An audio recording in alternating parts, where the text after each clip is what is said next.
Stirling skyline रहवासी रखरखाव सहकारी संस्था मर्यादित में एक और नया विवाद उत्पन्न हुआ है। जी हां, हम बात कर रहे हैं Bicholi Hapsi Mayank Blue Water Park road पर स्थित स्टारलिंग स्काईलाइन रहवासी संघ की। इस मल्टी में रहने वाले 312 डॉक्टर संजय तोष्णीवाल अपने शिकायत पर अपने रहवासी संघ के अध्यक्ष को एक आवेदन दिया है, जिसमें बताया गया कि स्टारलिंग स्काईलाइन की पूर्व अध्यक्षा श्रीमती मीना बुधौलिया ने उनके मोबाइल पर व्हाट्सएप संदेश के जरिए धमकी और आपत्तिजनक बातें लिखी हैं। डॉक्टर तोष्णीवाल ने वर्तमान अध्यक्ष श्री प्रतीक जैन को एक लिखित आवेदन में सबूत के दिया, जिसमें कहा गया कि पूर्व अध्यक्ष मीना बुधौलिया के द्वारा मोबाइल पर आपत्तिजनक शब्दों का उपयोग किया जा रहा है तथा मेरे परिवारजनों के बारे में अभद्र भाषा में लिखा जा रहा है। साथ ही मोबाइल संदेश में महिला थाने एवं उनकी महिला रहवासी साथी योजना गोयल के द्वारा अनुसूचित जाति अनुसूचित जनजाति थाने में शिकायत दर्ज कराने की धमकी दी जा रही है। डॉक्टर तोष्णीवाल ने स्टारलिंग स्काईलाइन के अध्यक्ष श्री प्रतीक जैन से अनुरोध किया कि वे इस मामले में हस्तक्षेप करें और मीना बुधौलिया के खिलाफ कार्रवाई करें। ये मामला स्टारलिंग स्काईलाइन अपार्टमेंट के रहवासियों की सामाजिक छवि को खराब कर रहा है और इसका समाधान निकालने के लिए संघ के पदाधिकारियों को तुरंत कार्रवाई करना चाहिए। वर्तमान अध्यक्ष प्रतीक जैन ने उक्त मामले की सूचना पुलिस कमिश्नर के समक्ष की। बाद में पुलिस कमिश्नर ने आश्वासन दिया कि चाहे कोई भी हो, यदि इस प्रकार की गलती करता है तो उसके ऊपर आवश्यक कानूनी कार्रवाई की जाएगी। निवास कर रहे रहवासियों ने यह भी बताया कि पूर्व अध्यक्ष के पति, जो कि पुलिस विभाग में पदस्थ हैं, उसी का नाजायज फायदा उठाकर मीना बुधौलिया रहवासियों में डर पैदा कर धमकाती रहती है। इस बार भी पूर्व के भांति डॉक्टर तोष्णीवाल को झूठे प्रकरण में फंसाने की तथा महिला थाने और अनुसूचित जाति अनुसूचित जनजाति थाने में शिकायत की धमकी दी गई।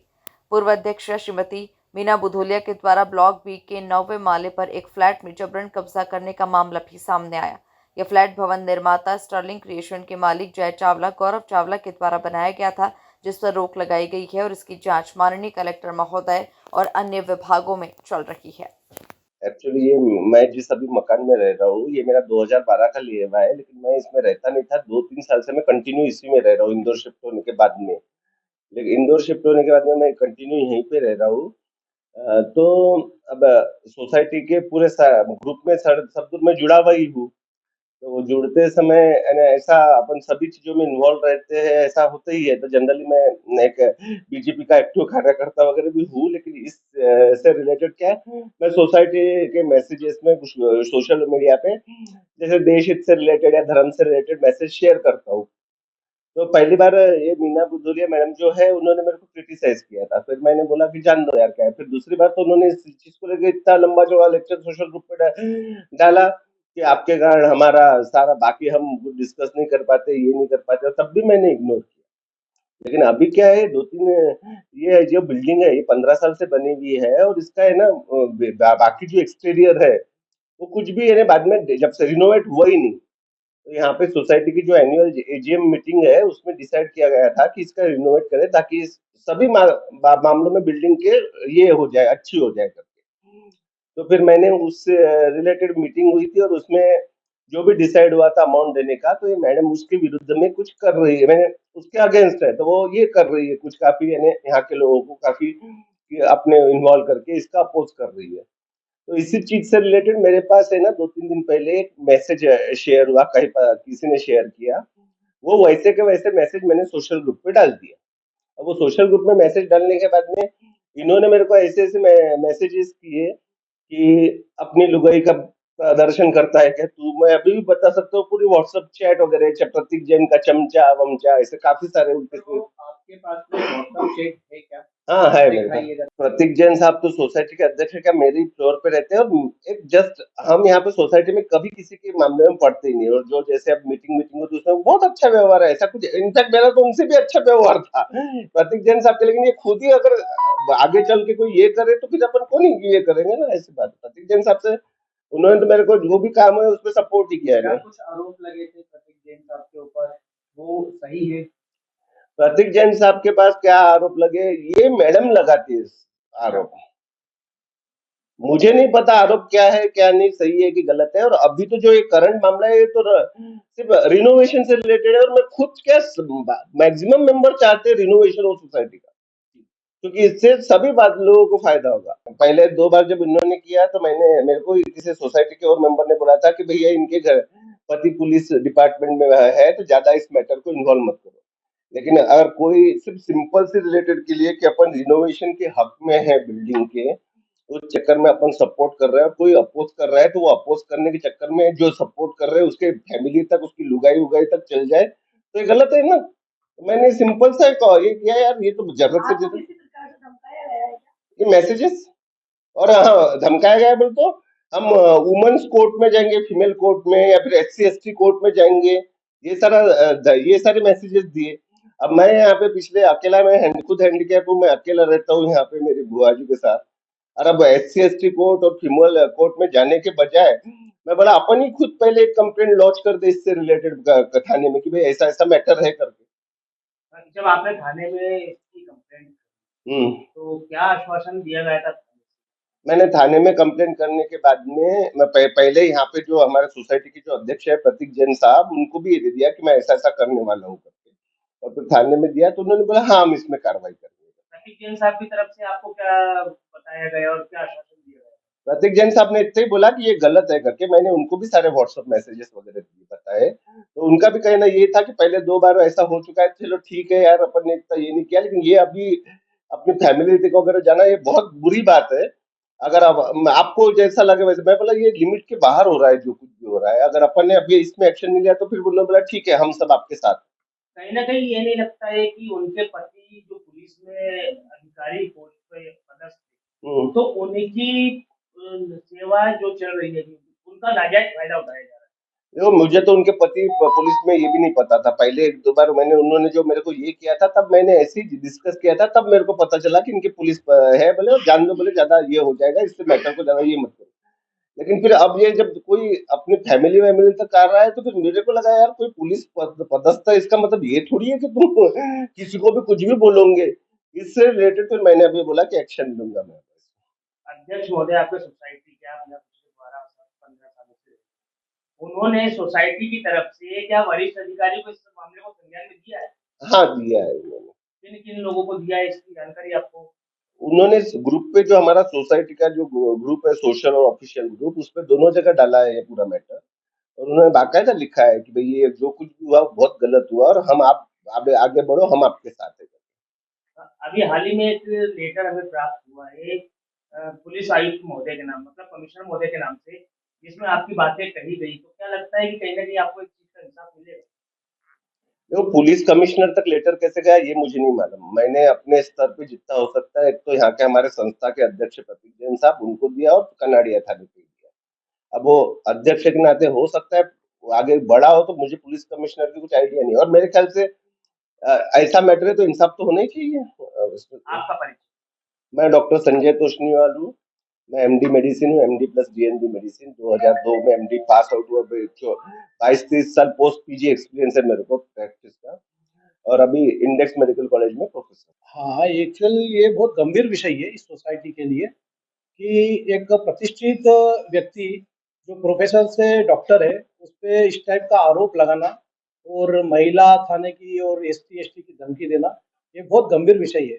क्योंकि यहाँ 800 लोग रह रहे हैं। यदि आप किसी सभ्य व्यक्ति पे इस टाइप के आरोप प्रत्यारोप लगा दें, तो वो हम क्या ये पूरी संस्था सहन नहीं कर पाएगी, क्योंकि ये सब पूरी एक गलत सब चीज़ें हैं। और डॉक्टर तोष्णीवाल साहब ने मुझे शिकायत की थी, मैं आपको कागज़ के माध्यम से बताता हूँ। डॉक्टर तोष्णीवाल जी ने एक से अध्यक्ष होने के नाते मुझे एक शिकायत पत्र लिखा था कि साहब इस टाइप की मुझे व्हाट्सएप पे अश्लील धमकियाँ और गलत शब्द जो मेरे परिवारजनों के लिए या उनकी पत्नी के लिए जो किया है, ये सब मुझे लगा कि यार वाक़ई ये तो बहुत ही गंभीर विषय है।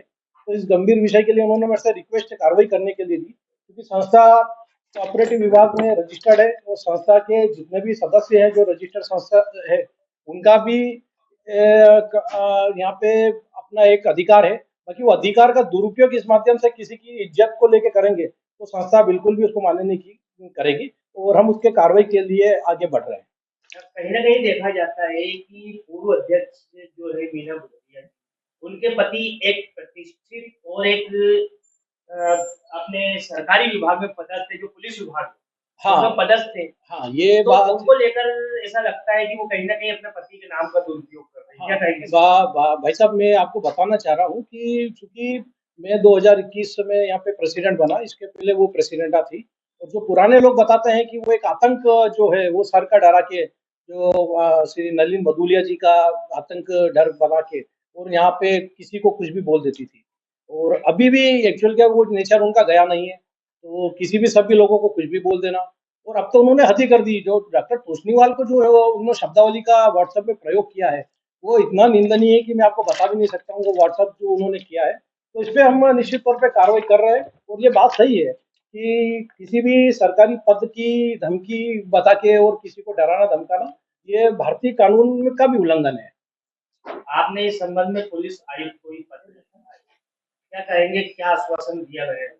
हाँ सर, चूँकि डॉक्टर तोषनीवाल साहब ने संस्था को लिखा, तो मेरा अध्यक्ष होने के नाते निश्चित तौर पे रहवासी संघ है और ये संस्था उन्हीं के सभी रहवासियों की ही बनी हुई है। तो मैंने माननीय पुलिस आयुक्त संतोष सिंह जी के पास में स्वयं गया और इस विषय को उनको संज्ञान में लेके आया, क्योंकि पुलिस महकमे से जुड़ा हुआ ये सब्जेक्ट था और महिला द्वारा, सबसे बड़ी बात है महिला द्वारा ऐसा आरोप लगाना और इस टाइप की करना सम्राट लोगों को।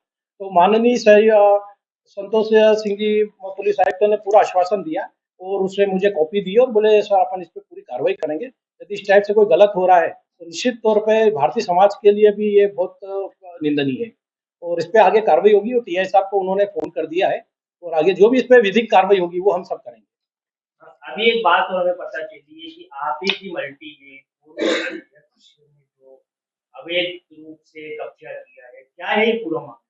भाई साहब, एक्चुअल क्या है कि इस अपार्टमेंट में बिल्डर से बहुत सारा फंड लेना था, तो पूर्व कमेटी तो कुछ आंशिक फंड ले ही जैसे भी जद्दोजहद करके उसके बाद हमने बिल्डर पे केस लगा दिया। ये पूरा एक हमारे लॉयर के द्वारा पूरा केस लगा हुआ है, इसकी पूरी हिस्ट्री है, कम से 20 पेज का ये पूरा केस लगा हुआ है। इसमें हमने क्या किया कि हमने कलेक्टर ऑफिस में भी जन सुनवाई में गए, कलेक्टर ऑफिस में एसडीएम मैडम ने इस पे तीनों जो फ्लैट है इनके इस पे आंशिक रोक लगा दी कि जब तक ये संस्था का पूरा हिसाब नहीं हो जब तक आप बेच नहीं पाएगी। तो मैडम ने बाले बाले बिल्डर से बात करके फ्लैट नंबर 906 उसकी चाबी बुला के और उसमें सामान रखना चालू कर दिया है। यहाँ के रहवासी तो ये समझ रहे हैं कि यार हम लोग संस्था के लिए लड़ रहे हैं और हमारा पैसा वापस आएगा, और इसी के पीछे बाले बाले मैडम ने चाबी लेके और उस पर कब्जा कर लिया। तो ये भी एक बहुत संगीन अपराध की श्रेणी में आता है कि आप रहवासी संघ को बाहर क्या बता रहे हो और अंदर क्या कर रहे हो, तो हम उस पर भी कार्रवाई करेंगे। फ्लैट नंबर 906 बी ब्लॉक में उनका 907 है, 911 नंबर है, ऐसे फ्लैट है। और वो फ्लैट हम इसलिए नहीं बिकने देना चाह रहे हैं कि रहवासियों का पैसा जो बिल्डर ने गबन किया उनको न्याय दिलाए। और मैडम द्वारा ये निश्चित तौर पे ये पूरा कब्जा किया, रहवासियों को भी धीरे धीरे पता चल रहा है और इसके लिए हम शीघ्र एक बड़ी मीटिंग भी बुलाएंगे, उसमें हम एक्सपोज भी करेंगे कि आप देखिए कि आप किन लोगों का साथ दे रहे हो, कि मतलब जो संस्था का हित कर रहे हैं आप लोग सब उन्हीं का साथ दे रहे हो। मरम्मत कार्य को भी लेकर यहाँ भारी विरोध हुआ था, क्या कहेंगे इस विषय में? हाँ, मरम्मत कार्य को जो विरोध हुआ था, तो निश्चित तौर पर मरम्मत का जो कार्य था वो एनुअल जनरल मीटिंग आम सभा में प्रस्तावित था और ठहराव भी उसी में हुआ, पास भी उसी में हुआ और इसमें आम सहमति से सब काम हुआ है और वो पूरा लीगल प्रोसीडिंग है। इसमें से ये मैडम और कुछ इनके साथ असंतुष्ट लोग शिकायत किया इन्होंने भोपाल से जेआर जॉइंट डायरेक्टर ने लेटर दिखा डीआर साहब को, और अब इसमें ये विषय चूंकि सरकारी संज्ञान में है और वहां से इसके लिए जांच बिठा दी गई है, इसके गुण दोष की जांच होगी और निश्चित तौर पे सत्य की विजय होगी और असत्य निश्चित तौर पे यहाँ पे असत्य जो रहेगा, जो झूठ फैलाया गया वो भ्रम फैलाया, कुछ चीजों में एक सरकारी जांच होगी और जांच में स्पष्टता से आ जाएगी और जिन लोगों ने पैसे नहीं भरे है ना, भ्रामक होके भ्रम फैला के या संस्था पे विश्वास नहीं करके, उनको सब दूध का दूध और पानी का पानी शीघ्र होने वाला है और ये जांच के आदेश हो चुके हैं। जांच अधिकारी भी मुझे पता चला कि नियुक्त हो गए। अब जैसे ही वहां से आदेश आते हैं तो हम हमारे पूरे दस्तावेज उनको पेश कर देंगे, जो जांच में आएगा वो सभी को मान्य रहेगा, संस्था को भी मान्य रहेगा। आपका मैं प्रतीक जैन स्टर्लिंग स्काईलाइन का प्रेसिडेंट हूँ, अध्यक्ष हूँ और रहवासी संघ का भी यहाँ का अध्यक्ष हूँ और इस federation of apartment and multi society का भी अध्यक्ष हूँ और सदैव मैं यहाँ के कार्यों के लिए जो भी यहाँ के हित के कार्य होते हैं उनके लिए सदैव लगा रहता हूँ। और मेरी आपके इस माध्यम से रहवासियों से भी अपील है कि आप कोई भी चीज़ ऐसी सुने नहीं, कम से कम सोसाइटी ऑफिस में आके उसकी हकीकत, उसके कागजात दस्तावेजों को चेक करें। उसके कारण क्या होता है, संस्था का भी नुकसान हो रहा है और आप खुद स्वयं अपनी बिल्डिंग का नुकसान कर रहे हैं। आपसे विनम्र अनुरोध है कि आप इस टाइप से भ्रामक लोगों के प्रचार में न आए।